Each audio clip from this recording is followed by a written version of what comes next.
Hi Ace family, welcome back to the channel.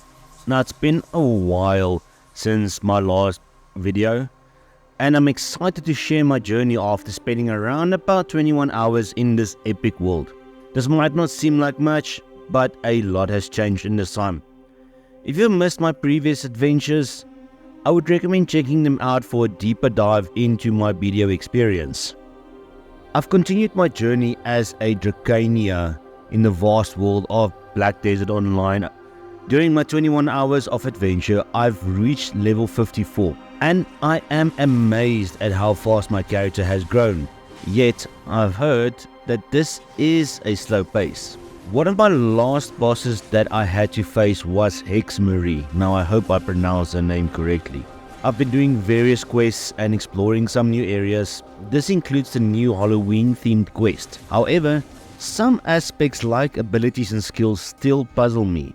I've tried to unlock specific skills, but I've encountered some challenges. Your advice and insights would be highly appreciated. While I've been venturing through the world of Black Desert, I haven't had the chance to join any guilds yet. What caught my attention though are the guild houses in towns and the epic node wars. I'm not entirely sure how all this works, but it seems like it could be a ton of fun. Speaking of epic battles, I've had some intense experiences playing Black Desert Online on my mobile device. Multiple world boss fights left me on the edge of my seat and pushed my phone to its limits. The excitement was real. I can only imagine the adrenaline rush on my PC. I might turn my PC into a gaming bomb by pushing it to the max.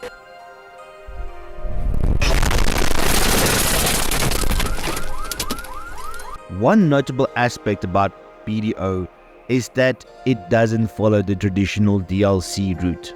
Instead, it offers various add-ons that include skins and boosts like the premium outfit box and a rather intriguing made for hire box. Naughty, naughty, you teasing me, you naughty, naughty. But I'm not opting to invest in these add-ons as they tend to cater to personal preferences and offer in-game advantages, which isn't my focus in this journey. I'm steadily adapting to the flow of the combat in BDO. Tweaking my abilities in the quick slots has made a big difference in my gameplay. I've also learned to pay closer attention to my notifications bar, where I've discovered valuable items that has enhanced my adventures. For example, I initially struggled in the battles against Gieth and the Nagas, but once I found these helpful items, my level started soaring and combat became more manageable, and even boss fights turned into a breeze.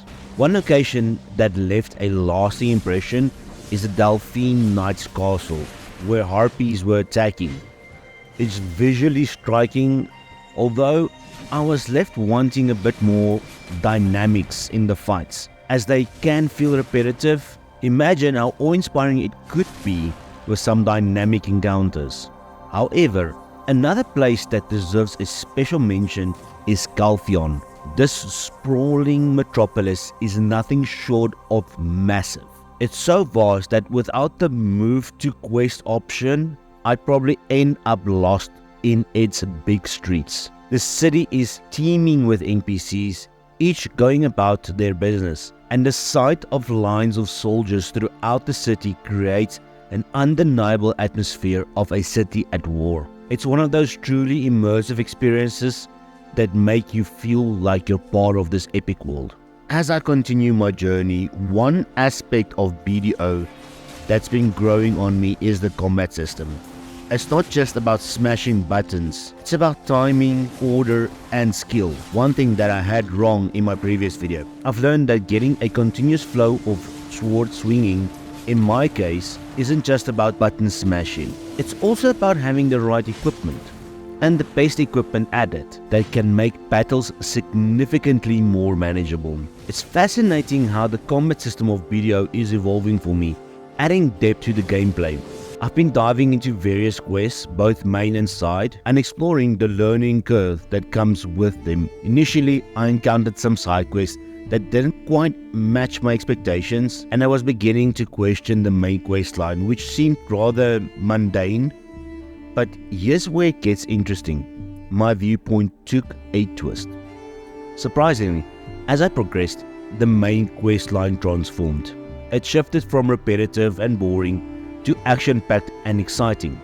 It's like the game suddenly hits its stride, and I couldn't be more thrilled with this. The enemies I faced have become tougher, and their numbers are rising, making the battles increasingly engaging. So what once seemed like a potential stumbling block has turned into a highlight of my BDO journey. Now let's talk about the BDO community. Initially, my experience wasn't as warm as I hoped, but I believed in second chances, and it seems like I have redeemed myself. Some community members have been open and accepting, and I want to extend my heartfelt appreciation to them. You guys are awesome.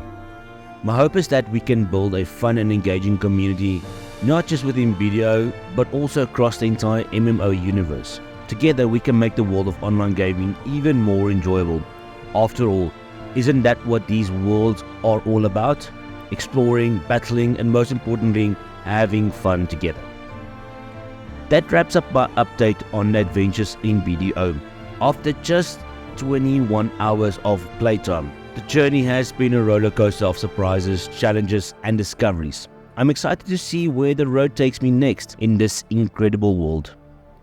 If you've got any tips, suggestions, or want to share your experience, please drop them in the comments below. Your insights are invaluable on this journey. Thank you for joining me on this BDO adventure. See you in the next one. Cheers.